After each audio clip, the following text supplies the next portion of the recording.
Oke, terima kasih. Assalamualaikum warahmatullahi wabarakatuh. Selamat bertemu dengan saya Muhammad Yusuf Suseno. So, hari ini kita akan bahas pasien kita yang kita share di IG ya. Sekaligus kita bahas beberapa option terapi untuk pasien dengan heart failure ya.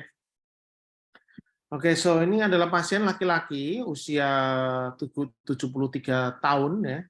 Cukup sepuh beliau. Datang ke UGD dengan keluhan sering sesak napas 1 bulan ini. Jadi sebelumnya sudah ada sesak kurang lebih 1 bulan. Sesak memberat 3 hari ini. Ya. Dan kadang-kadang terbangun malam karena yang bekerja di klinik, kalau lihat kayak gini, udah pemikiran kita adalah ini adalah suatu paroxysmal nocturnal dyspnea ya, terutama 3 hari ini. Ya. Tidak ada nyeri dada dan riwayat hipertensi positif. Tensinya waktu datang cukup baik ya, bronki minimal di basal, akral hangat, uding tunggai minimal. Nah ini ECG-nya. Ya. Saya kira teman-teman udah canggih-canggih baca ECG, iramanya irama sinus ya, irama sinus ini gelombang P, QRS, P, QRS. Loh dok, kok QRS lebar? Iya, enggak apa-apa. Tapi ada gelombang P yang positif di LI2 diikuti oleh satu gelombang QRS. Ini tetap irama sinus, tapi bukan sinus manis, tapi sinus tapi gitu ya. Tapi dengan apa? Ini salah satunya adalah ada ini gelombang P-nya berbeda ya kan? Datang sebelum waktunya ya. Nah, kemungkinan ini suatu prematur atrial contraction. Tapi karena dia dasarnya udah QRS lebar ya, ininya tetap QRS lebar karena sumbernya dari supraventricle kan, gangguannya di ventricle gitu. Kemudian kita memakai 7 langkah dan seterusnya. Oke. Nah, ini lead precordial. Memang ini saya tunjukkan pertama karena memang kesan pertama itu kadang-kadang salah ya. Ya, teman-teman ketemu sama orang kesannya itu baik, ternyata dia apa namanya suka bohong. Gitu. Ini juga sama. ECG ini kesannya ACS, gitu. Dan itu nanti terbukti dari teman-teman yang menjawab ini sebagai suatu ACS.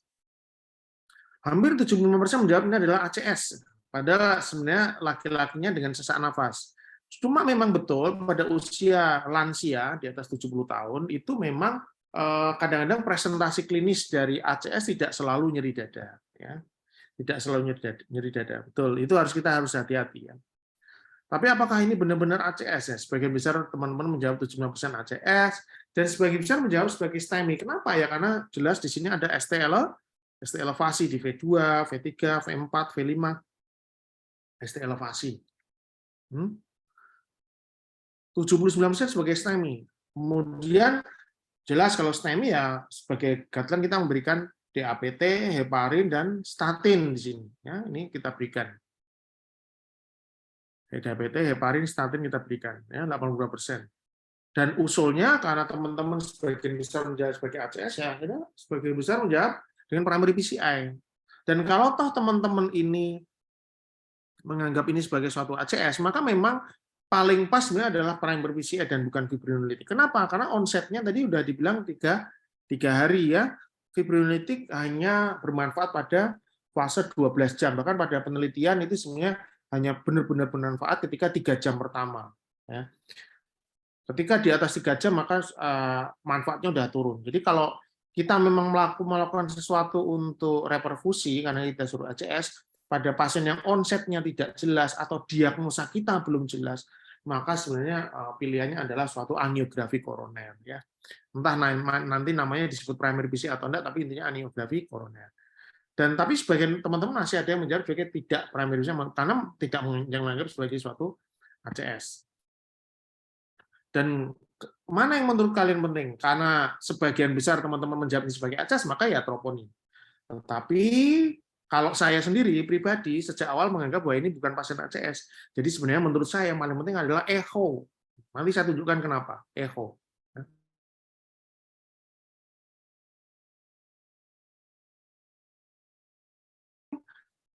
Kalau dananya cukup, lebih baik dicek namanya ada tidaknya suatu ACS, betul. Ya. Tetapi yang terpenting, misalnya dananya terbatas ya, pasien dengan asuransi tertentu ya. Saya tidak bilang asuransi pemerintah ya, asuransi tertentu ya. Echo sebenarnya paling pas gitu ya.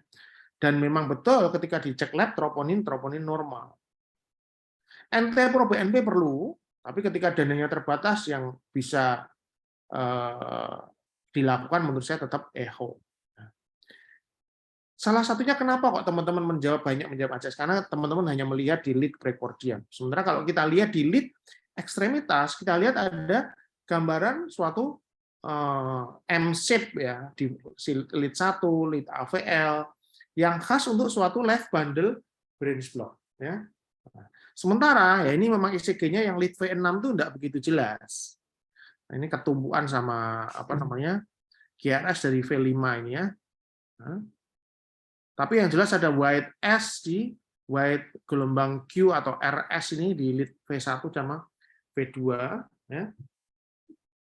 Tapi di VN1 sama AVL-nya jelas ada suatu gelombang, suatu M-shape, ini suatu LBBB. Nah, ketika LBBB, maka apakah ST elevasi di sini ini suatu STEMI? Nah, itu pertanyaan. Karena sebenarnya pada LBBB itu ada namanya pattern yang namanya discordant pattern antara ST segmen dan T wave. Jadi gini, kalau pada gelombang EKG yang QRS-nya banyak ke atas, maka pada LBBB ST segmennya akan ke bawah. Ini memang hukumnya kayak gitu. Atau sebaliknya, pada pasien yang banyak QRS-nya itu banyak ke bawah, maka ST segmennya akan ke atas. Jadi kebalikan pada LBBB. Dan ini normalnya memang kayak gitu. Jadi pada LBBB, kalau ada QRS ke atas, ST segmennya akan ke bawah, memang kayak gitu, normalnya kayak gitu. Begitu juga kalau QRS-nya banyak ke bawah, kayak di V1, V2 kan banyak ke bawah, maka ini akan ke atas, ya memang kayak gitu normalnya. Nah, ini juga ketika ada QRS yang banyak ke atas, kalau 1, AVL, V6, maka ini akan T inversinya akan ke bawah dan bahkan ada ST depresi. Itu memang normalnya kayak gitu. Nah, jadi kalau pada ECG ini kita lihat di V1, V2, V3, ini kan QRS-nya banyak ke bawah, maka normalnya ST segmennya naik ke atas. Itu namanya discordant. Discordant itu enggak sama gitu. Enggak sesuai gitu ya, yang satu ke bawah. Dan kalau ininya ke atas di lead 1 sama AVL, maka akan normal ST segmennya akan ST depresi. T inversinya memang kayak gitu. Nah, lihat di lead 2, 3 AVF, ini ke bawah, nah, ini ke bawah, maka ini normalnya ini ke atas, nih betul. Nah, ini ke bawah, ke atas, ke bawah, QRS-nya ke bawah, maka ini normalnya akan ada slightly ST elevasi, T inversinya bersifat positif. Jadi ini namanya sifat dari LBBB adalah discordant. Artinya, ingat ya, QRS yang ke atas, temennya adalah ST segmen yang T inversi, ST depresi. QRS yang banyak ke bawah, temennya adalah ST elevasi dengan T yang positif ke atas. Ini normal gitu. Jadi sebenarnya pattern ini adalah normalnya LBBB. Normalnya LBBB ya kayak gini. Jadi tidak bisa kita bilang bahwa oh ST elevasi di sini ini ST elevasi karena STEMI, nggak bisa. Nggak bisa. Nah, salah satunya kalau teman-teman ini sangat guideline minded ya, guideline minded. Karena memang saya lihat beberapa teman itu sangat guideline minded. Guideline itu kan ciptaan manusia ya. Kalian kitab suci aja kadang-kadang dilanggar. Kenapa harus terlalu patuh pada guideline? Ya, bukannya saya enggak. Artinya jangan terlalu minded, tetapi kita harus membuka mind kita terhadap beberapa hal yang lain, gitu maksudnya gitu ya. Yang fokus kita itu kita tidak ngobati guideline, tidak ngobati kertas, kita ngobati pasien. Ya, tentu saja tetap guideline ini penting sebagai pemandu, tetapi setiap pasien itu unik ya. Tapi di dalam guideline itu ditunjukkan bahwa ST elevasi lebih dari 2 mm kalau pada laki-laki usia 40 tahun, V2 sama V3 ya, 1,5 mm di perempuan. In the absence of LVH atau LBBB. Jadi pada pasien dengan LBBB, ST elevasi ini tadi kan apa namanya 73 ya, berarti 2 mm di V2, V3 itu kalau boleh kalau tidak ada LBBB, tapi kalau ada LBBB maka tidak bisa dijadikan sebagai suatu patokan ini suatu STEMI. Ya. Nah, terus bagaimana cara mendiagnosanya? Ini sebenarnya sudah mulai tahun 96, mungkin sebelum teman-teman lahir ya. Tahun 96 itu sudah banyak penelitian tentang bagaimana sih kita mendiagnosa STEMI pada LPPP. Salah satunya oleh Dr. Sgarbusa dan kawan-kawan. Ini 2013 terakhir oleh artikel dokter ini Sgarbusa dan kawan-kawan lah. Kenapa? Karena ternyata LPPP saja itu tidak selalu, kita kan selalu berpikir LPPP baru itu pasti ACS itu yang kita pikirkan dulu ya. Ternyata enggak. Jadi ini ternyata pada penelitian Dr. Larsen ini 44% ketika di angiografi oklusinya enggak ada. Jadi LPPP yang ada itu bukan karena corona, ini LPPP baru. Dr. Jane dan kawan-kawan juga sama. Nah, ini salah satu. Bahwa intinya, lihat ini.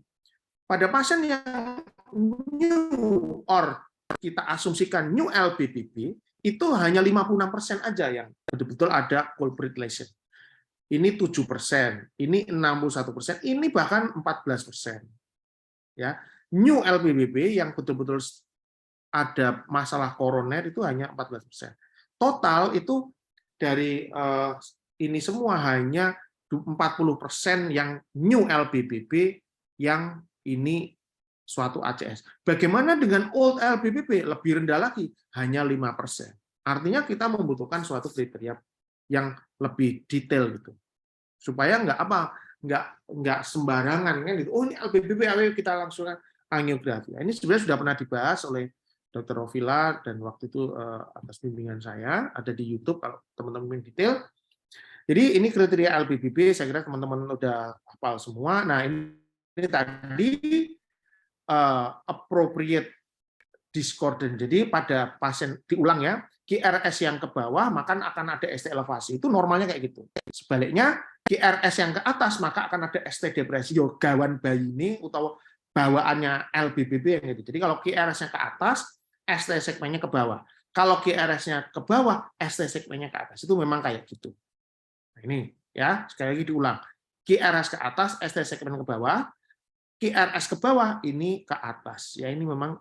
Nah, Dr. Sgarbusa itu mencoba melihat melakukan penelitian dan ternyata didapat ini namanya Sgarbusa kriteria. Jadi, lihat ini. Kalau ada ST elevasi 1 mili di lead apapun, itu dan konkordan artinya sesuai QRS-nya itu ke atas, maka ST-nya ke atas. Kan harusnya kalau LPPP enggak, QRS-nya ke atas, ini harus ke bawah. Nah, kalau QRS-nya ke atas tapi ini ST elevasi, poinnya udah 5. Artinya usually biasanya ini sebagian besar pasti suatu STEMI. Jadi atau ya QRS-nya ke bawah, tapi kok ada ST depresi? Kan nggak boleh pada LPPP. Pada LPPP, QRS ke bawah, normalnya adalah ST elevasi. Normalnya. Ini kok ST depresi lebih dari 1 mili, lebih dari sama dengan 1 mili, maka poinnya 3. Biasanya ini ada suatu ACS. STEMI. Ya. Nah, atau, lah ini yang paling nggak sensitif, discordant kalau tinggi banget di atas 5. Jadi, lihat ini misalnya QRS-nya ke bawah, ininya ST elevasi kan normal nih pada LPPP, tapi ini tinggi banget di atas 5. Maka ini poinnya 2. Dan Sgarbusa kriteria ini dianggap positif ketika nilainya di atas 3 atau lebih. Ya, bentar. 3 atau lebih. Nah, 3 atau lebih. Jadi, ketika kita dapat hanya ini aja, 2 tok, itu nggak bisa dimaksud sebagai STEMI. Artinya pasien kita ini tadi, kalau cuma, sorry ya, balikannya ini, kalau cuma ini tok, ST elevasi di sini, bahkan lebih dari 5 mili itu, poinnya cuma 2. Nggak bisa dijadikan patokan sebagai suatu STEMI. Kita balik lagi ya. Oke, and then kita lihat. Nah, ini ada beberapa alur tata laksana pasien dengan LPPP yang kita curigai MI, misalnya ada hemodynamic instability or acute heart failure, maka kita langsung emergent perfusion by fibrinolytic occlusion. Ini boleh juga ini ya. Tetapi saya tidak terlalu antusias pada alur ini ya. Kayak pasien ini acute heart failure, apakah perlu langsung dilakukan fibrinolytic atau primary PCI? Ya, itu nanti kita lihat ya. Nah, kemudian baru memakai Sgarbosa concordance. Nah, kalau iya STEMI equivalent masuk. Kalau ya echo serial, cuma ya serial biomarker kan mahal ya, repot ya. Oke, jadi tapi sayangnya ini spesifik tetapi kurang sensitif. Jadi ada kriteria tambahan dari Dr. Smith ya, dari Dr. Smith yaitu tentang modified Sgarbosa rule. Jadi kalau tadi kan cuma 3 ini. Ada QRS ke atas, ada ST elevasi, berarti STEMI. Ada QRS ke bawah, ada ST depresi, yaitu di V1, V2 ya. Ini berarti curiga STEMI. Atau ininya tinggi banget, tapi itu pun tidak masuk Sgarbosa. Enggak, maksudnya enggak. Kalau ini saja enggak masuk, kecuali misalnya ini plus ini ya. ST depresi di sini plus ST elevasi di ini. Kan enggak mungkin tapi kan ya, susah kan. Nah, ada kriteria baru dari Dr. Smith yaitu melihat ST segmen ya, ST segmen dibandingkan dengan S rasio. Ini paling sering kita dapat di gelombang V1, V2. Nah, ini. ST segmen di V1 dan V2. Jadi kita melihat ST-nya ini tingginya berapa, terus QRS-nya itu ada berapa. QRS-nya ada berapa. Kita persentase. Kalau lebih dari 25%, lebih dari 25%, jadi ininya tinggi banget, ininya nggak terlalu tinggi. Jadi misalnya ST-nya itu gambarannya 10 mili, gitu ya. Ininya itu 10 mili juga, berarti kan 100%. Kalau 100%, perbandingan antara ST segmen dengan gelombang S-nya, maka ini di atas 25% itu disebut sebagai masuk ke kriteria curiga suatu STEMI. Gitu. Kalau aslinya dari Dr. Sgarbosa adalah minus 0 kurang dari 0,25 ya, intinya sama. Misalnya kita dapatkan kan gini, kenapa kok minus? Karena ini positif dibagi negatif kan akhirnya jadi minus kan. Ini kan 5 mili, ini minus berapa? Misalnya 10 mili, berarti 0,5 minus 0,5.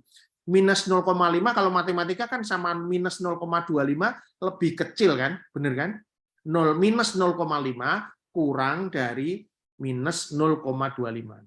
Tapi kan rada-rada bingung ya. Intinya persentase ST segmen ke atas sama besarnya gelombang S ke bawah ini di atas 25%. Ya, semuanya sama lah gitu ya. Ini contoh ini. Ini ST segmen ke atasnya ini 3,5. Gelombang S-nya yang ke bawah itu 10,5.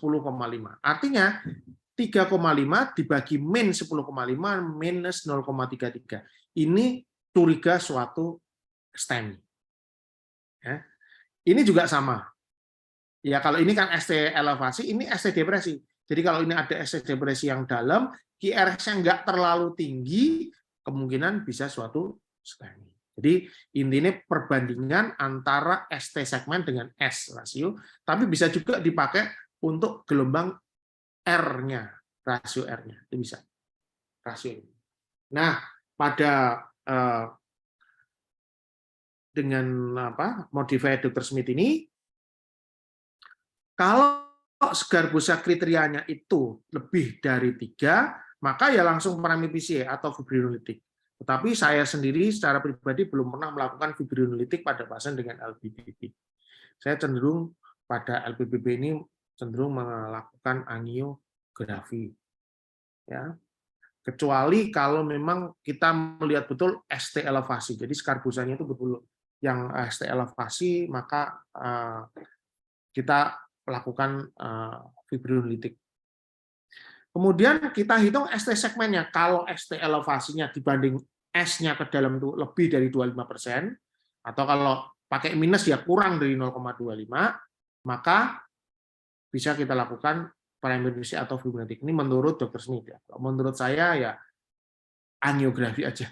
Karena kita lihat banyak Tapi memang dulu belum memakai ini ya, belum memakai ini ya. Tapi tingkat akurasinya tidak seakurat seperti pasien non LPBB. Nah, gimana dengan pasien kita? Kalau pasien kita ini ST elevasi yang pertama, yang khas banget yang 5 poin nggak ada. Kalau teman-teman lihat cari, ini nggak ada. Yang ST depresi di V1, V2, V3 ketika QRS-nya ke bawah juga nggak ada. Yang ada adalah ini. Kalau ini hanya berhenti di sini, ini memang tinggi di atas 5, tapi kan cuma 2 poin. Artinya kalau Skirbusca yang bukan modified, yang asli itu jelas tidak masuk. Ini bukan stent. Bagaimana dengan modified? Modified pun misalnya di V2 ini yang juga dalamnya panjang, ini juga hanya minus 0,175. Jadi lebih besar ya daripada 0,25. Matematikanya aja bingung. Atau hanya 17,5% saja, kurang dari 25%. Tingginya ini dibandingkan dalamnya gelombang S. Oke, jadi tetap tidak masuk kalau modified. Tapi ada kriteria baru, nanti tak tunjukkan, tapi saya belum sempat belajar. Jadi kalau pada pasien kita tidak masuk ke suatu akut miokard infark itu nggak masuk. Nah, sebenarnya Smith modified Skirbusca ini sudah ada di QXMD ya, teman-teman bisa cari, bisa download. Saya kira teman-teman semua ada, tinggal cari aja. Dok, kalau new LPBB gimana? New LPBB tetap pakai kriteria ini. Tetap pakai kriteria ini. Karena kita lihat tadi dari penelitian yang awal sudah saya sampaikan, bahkan pada new LPBB itu hanya 50%. 40% tadi ya, yang suatu ACS. Betul-betul ada culprit lesion. Nah, ini ada kriteria baru nih. Ya, tahun 2020, tapi saya belum sempat belajar. Nanti kalau ada teman-teman yang mau membedah ini, mau belajar, mau share sama teman-teman yang lain lewat kita di satu hari satu nanti bisa DM saya di IG ya atau di Telegram, nanti kita jadwal ya. Oke, sekarang kita masuk ke pasien kita. Ini memang troponin normal karena bukan ACS ya. Diulang troponin enggak saya ulang ya. Sejak awal karena saya tidak melakukan cek troponin. Ini echo.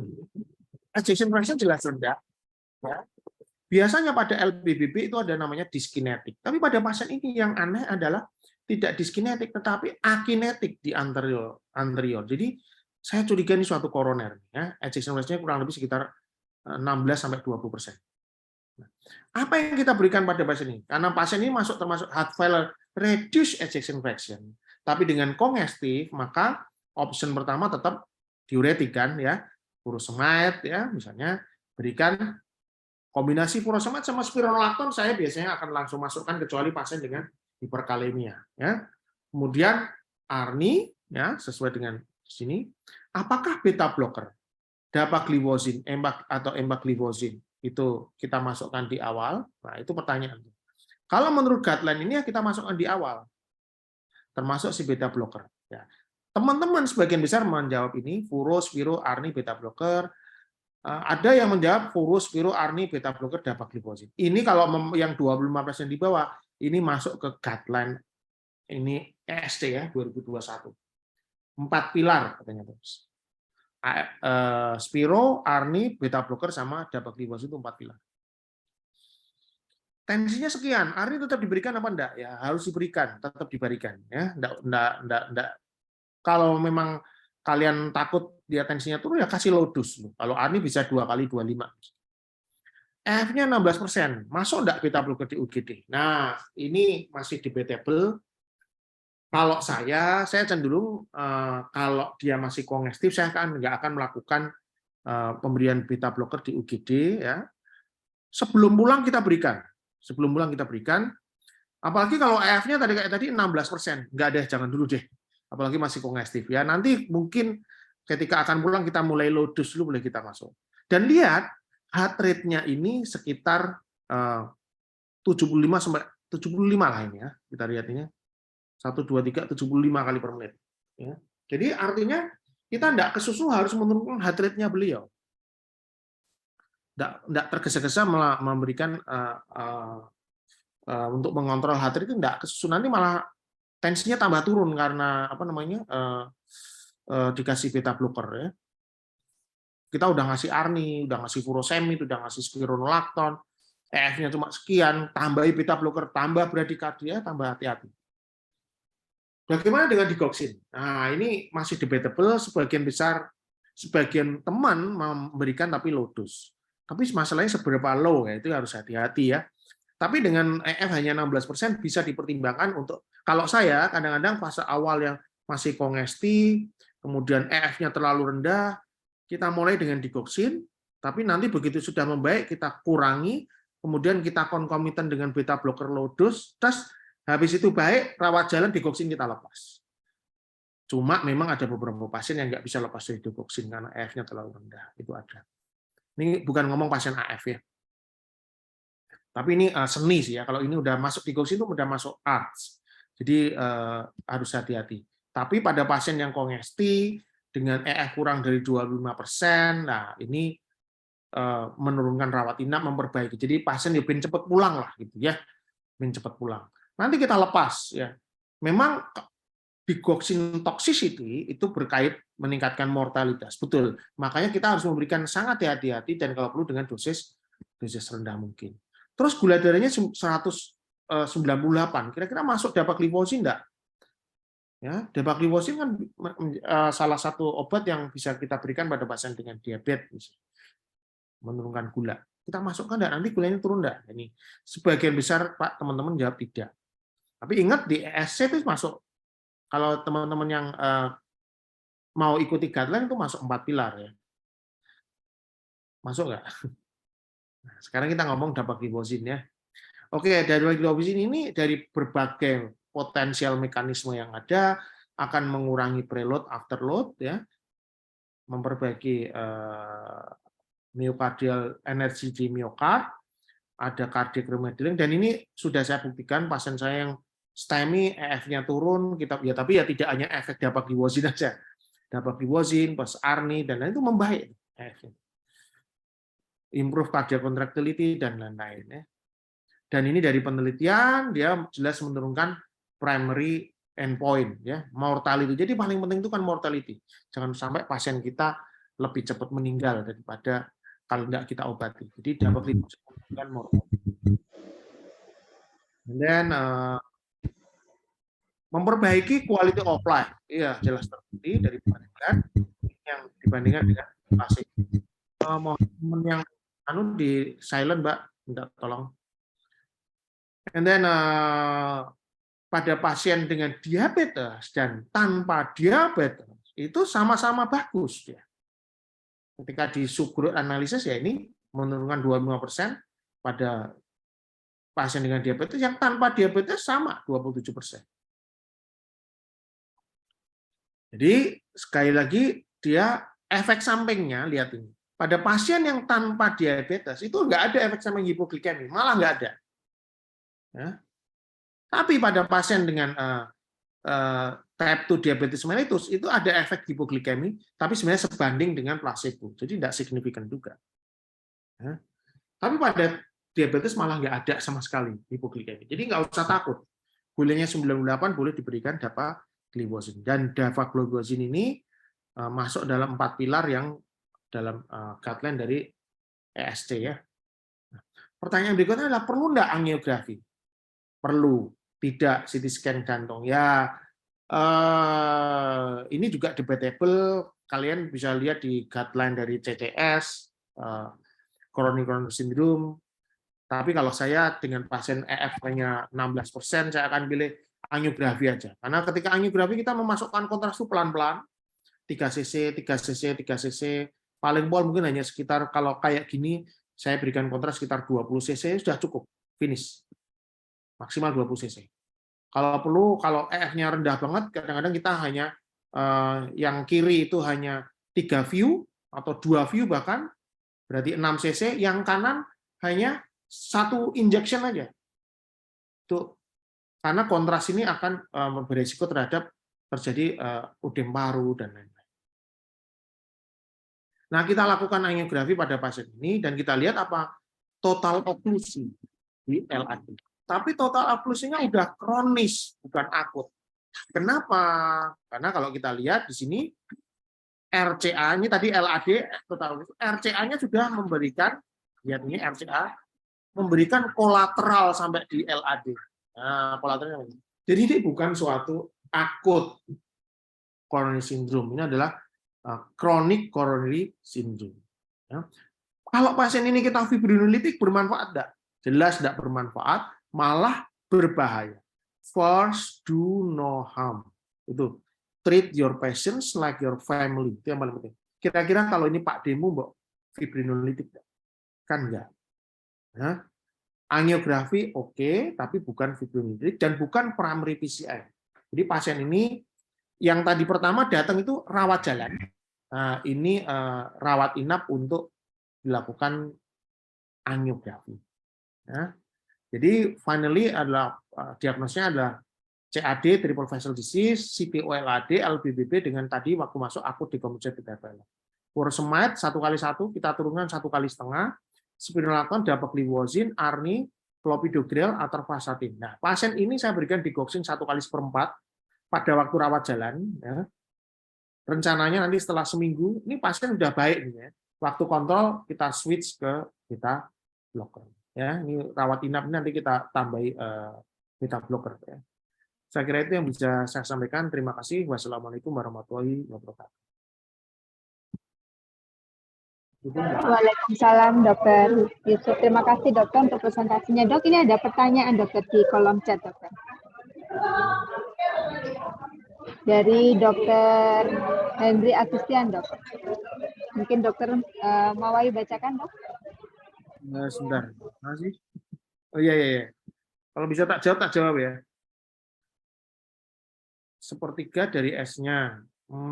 Tadi kalau Dr. Smith 0,25% ya sesuai apa yang sudah ada penelitiannya aja ya dari Dr. Scarbusa, kemudian dari modified dari Dr. Smith itu ya 25%.